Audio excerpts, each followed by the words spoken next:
Sorry, জুতা পরে চলে আসছি। ওকে, কোনো সমস্যা নেই। বাসায় কেউ নাই? না। তুমি দরজা লক করলে কেন? আরে বাবা, আমি কি গেটটা খোলা রাখবো নাকি বাসা? কি গেট খোলা রাখে? না ঠিক আছে, তাহলে আমি চলে যাই, বাইরে দেখা করি। কেন বাবা? ওকে। কি হয়েছে? তুমি ঠিক আছো? তাহলে এমন করতেছো কেন? তো আনকমফোর্ট লাগতেছে। আরে বোকা মেয়ে, আমি তোমার বয়ফ্রেন্ড সাথে আনকমফোর্ট কি? তুমি কি চাও তোমার মতো ঝামেলাটা হোক? তো কেউই চাই না, তাই না? বলো। হ্যাঁ সেটাই।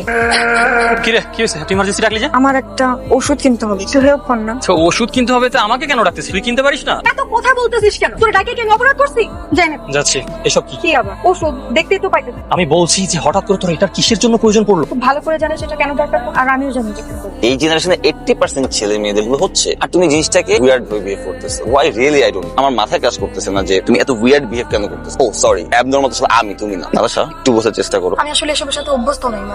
প্রথম তো তাই এমন লাগছে, ঠিক হয়ে যায়। চেহারায় তো ঝিলিক মারতেছে। শোন, তোর সাথে আমার ফ্রেন্ডশিপ কত বছরের? 5 বছর। আর এই 5 বছরে তুই আমাকে এই চিনলি? আমার যে এত খারাপ একটা সময় গেল, তুই একটাবার আমার সাথে এসে ভালো মতো কথা বলছিস? ঝামেলাটা তুই শুরু করছিলি। ঠিক আছে মান, ঝামেলাটা আমি শুরু করছি, কিন্তু আমি তো একটা ভুল রাস্তায় চলে গেছিলাম। এখন আমি সঠিক রাস্তায় চলে আসছি। কি এমন সঠিক রাস্তায় আসছিস তুই? আমি ওনার সাথে ব্রেকআপ করে ফেলছি। এত দিনের রিলেশন, এত গভীর প্রেম, ব্রেকআপ করে ফেললি? এতদিন এই জিনিসটা বুঝতে পারলি? বুঝতে পারছি। তুই কিছু জানোস না? কি জানবো? এগুলো কি?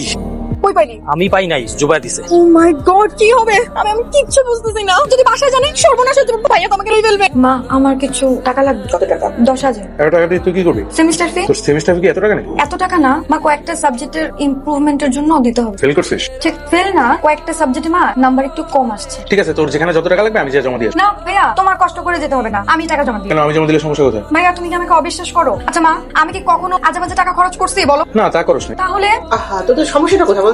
অতিরিক্ত কথা বলি। আচ্ছা নিয়ে যাস আমার কাছে টাকা। ভাইয়া বেশি বেশি করে। টাকা নিয়ে কি করবি না করবি বুঝি তো। দেখো, শেষবারের মতো আমাকে মাফ করে দাও প্লিজ। এতগুলো টাকা তো দিলাম, প্লিজ ভিডিও ছবিগুলো ডিলিট করে দাও। তুই ওকে এইভাবে মারছিস কেন? বল কি হয়েছে? তুই এইভাবে মারছিস কেন? কি হয়েছে? কি করছিস তুই? আরে না বললে বুঝবে করে। মেহেদি কি করছো? সব শেষ মানে কি? তুই কি করছিস? তোমার মেয়ে আর মানিজ্জত কিছু রাখে নাই, বাইরে মানুষের কাছে মুখ দেখা হচ্ছে না। কিছু বুঝতে পারতেছি না। কি করতে দেখো তুমি নিজের মুখ। আমি কোনো করি নাই মা, আমি কিছু করি নাই মা।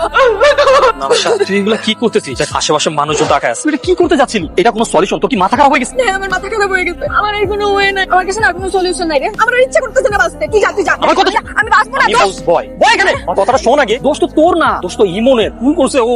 আমি তোর পাশে আছি। সাথে যেটা হয়েছে এটা একটা দুর্ঘটনা। আমাদের লাইফে কত কিছু হয় না, এটা একটা দুর্ঘটনা। বাদ দিয়ে এটা ভুলে যা। ফ্যামিলি সবকিছু অ্যাডজাস্ট করে আমি দায়িত্ব নিচ্ছি। মা ভাইয়া তোর উপর কেন রাগ করছে? কারণ তারা তোকে ভালোবাসে। এই যে তুই যেটা করতে যাচ্ছিলি, এটা যদি কোনো কিছু একটা হয়ে যেত, তোর মা ভাইয়া কি ভালো থাকতে পারতো?